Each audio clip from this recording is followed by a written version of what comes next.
বিসমিল্লাহির রহমানির রহিম। আসসালামু আলাইকুম everyone, welcome back to my channel সুমনার রান্না অ্যান্ড ব্লগ। আজকে আমি রান্না করব খুবই মজাদার ডিমের কোরমা ভুনা।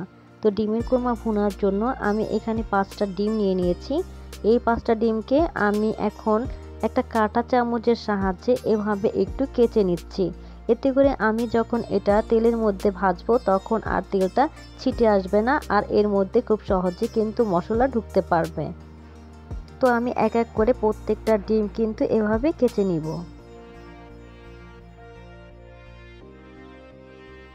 আমি এখন এই ডিমগুলোকে হালকা করে ভেজে নেব।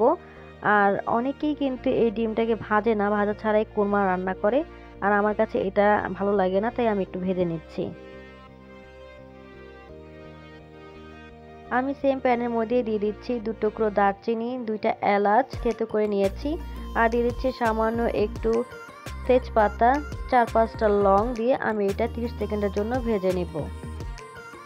যখন এটা ভাজা হয়ে যাবে তখন আমি এর মধ্যে দিয়ে দিচ্ছি 1 কাপের মতো পেঁয়াজ বাটা। এই পেঁয়াজ বাটাটা দিয়ে ভালো মতো তেলের মধ্যে নেড়েচেড়ে নিতে হবে যতক্ষণ না এর ঝোলটা শুকিয়ে আসছে।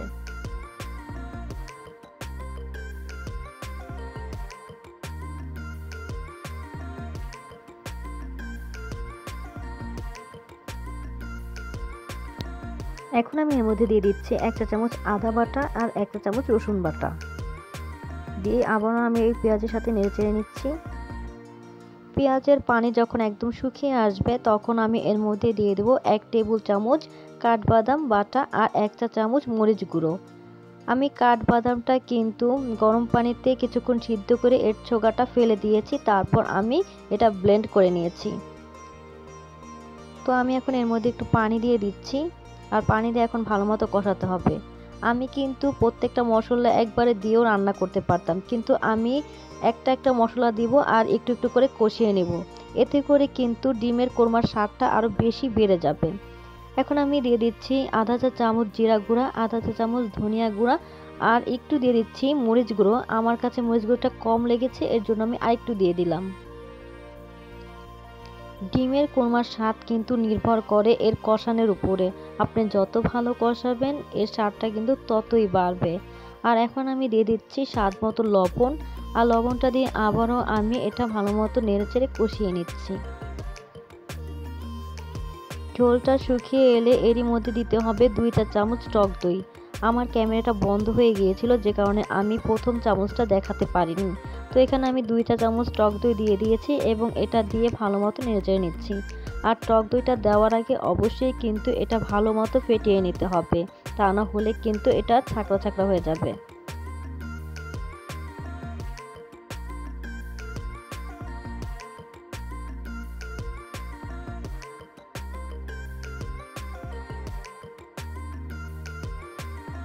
এখন আমি এর মধ্যে দিয়ে দিচ্ছি 1 চা চামচ চিনি। চিনিটা দিয়ে আবার একটু নেড়েচেড়ে নিচ্ছি। আমার এই মশলা কষাতে কিন্তু 20 থেকে 25 মিনিট সময় লেগেছে। এখন আমি সামান্য দুধ দিয়ে আবারও কষিয়ে নেব।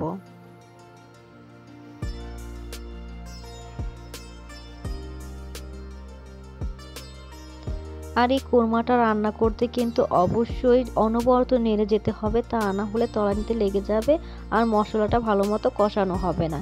এজন্য কন্টিনিউয়াসলি নাড়তে হবে আর একটা করে মশলা দিতে হবে। এভাবে যদি রান্না করেন তাহলে দেখবেন তরকারির স্বাদটা কিন্তু অনেক বেশি পাবেন। আর এখন আমি দিয়ে দিচ্ছি জয়ত্রী। আমি এখানে আস্ত জয়ত্রীটা ব্যবহার করছি। এই পর্যায়ে জয়ত্রীটা দিলে এর সুন্দর ফ্লেভারটা অনেকক্ষণ পর্যন্ত থাকে, আর প্রথমেই দিয়ে দিলে কিন্তু ফ্লেভারটা সেরকম পাওয়া যায় না। তো দেখতে পাচ্ছেন আমার মশলাটা প্রায় কিন্তু কষানো হয়ে গেছে। এখন আমি এটা একদম ভাজা ভাজা করে কষিয়ে নেব। আমার চ্যানেলে আরও ভিডিও আছে, সেগুলো চাইলে আপনারা দেখে আসতে পারেন। আমার চ্যানেলে যদি নতুন হয়ে থাকেন তাহলে অবশ্যই আমার চ্যানেলটি সাবস্ক্রাইব করে দিবেন, আর পাশে থাকা বেল আইকনটি অবশ্যই ক্লিক করে দিবেন। এতে করে আমি পরবর্তীতে যদি কোনো ভিডিও আপলোড করি তাহলে তার নোটিফিকেশন সাথে সাথে পেয়ে যাবেন। আর আমার রান্না যদি আপনাদের কাছে ভালো লাগে তাহলে আমার ভিডিওগুলো ফ্রেন্ডস অ্যান্ড ফ্যামিলির সাথে শেয়ার করতে ভুলবেন না। তো দেখতে পাচ্ছেন আমার মশলাটা কিন্তু কষানো হয়ে গেছে, একদম ভাজা ভাজা হয়ে গেছে। এখন আমি এর মধ্যে দিয়ে দিব সামান্য একটু দুধ। দুধটা দিয়ে আবারও আমি নেড়ে চেড়ে নিব। যদি আসল কোরমার স্বাদটা পেতে চান তাহলে কিন্তু এভাবে আপনাকে রান্না করতে হবে। আমার রেসিপি ফলো করে এভাবে রান্না করে দেখুন, এর স্বাদটা কিন্তু অনেক বেশি পাবেন। তো এখন আমি এটাকে খুব ভাজা ভাজা করে ভেজে নেব। আমি এই পর্যায়ে কিন্তু 2 চা চামচ ঘি দিয়ে দিয়েছি, এতে করে কিন্তু সুন্দর একটা ফ্লেভার আসবে। অনেকে কিন্তু রান্নার শেষে ঘিটা দেয়, সেটাও ভালো হয়। আর আমি এখন একটু মাঝেই ঘিটা দিয়ে দিলাম। আর আমার এখন কষানো হয়ে গেছে, এর জন্য আমি এখন ডিমগুলো দিয়ে দিয়েছি। ডিমগুলো দিয়ে আবার একটু নেড়ে চেড়ে নিচ্ছি। আর আমার এই মশলাটা কষাতে কিন্তু 25 মিনিট সময় লেগেছে।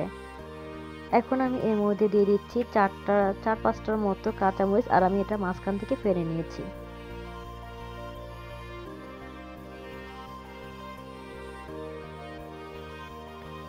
এখন আমি এর মধ্যে দিয়ে দিব 1 কাপের মতো দুধ। দুধটা দিয়ে এখন আমি এটা ভালো মতো মিশিয়ে নিচ্ছি।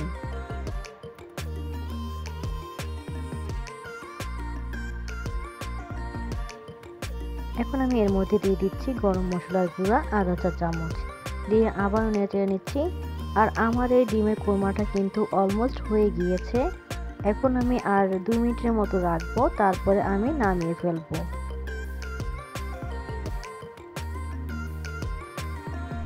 আমার ডিমের কোরমা কিন্তু হয়ে গিয়েছে। আশা করি আজকে আমার রেসিপিটা আপনাদের ভালো লেগেছে। ভালো লেগে থাকলে অবশ্যই কিন্তু লাইক, কমেন্ট, শেয়ার করবেন। আর নতুন হয়ে থাকলে অবশ্যই সাবস্ক্রাইব করবেন। আজকে এই পর্যন্তই, সবাই ভালো থাকবেন, ধন্যবাদ।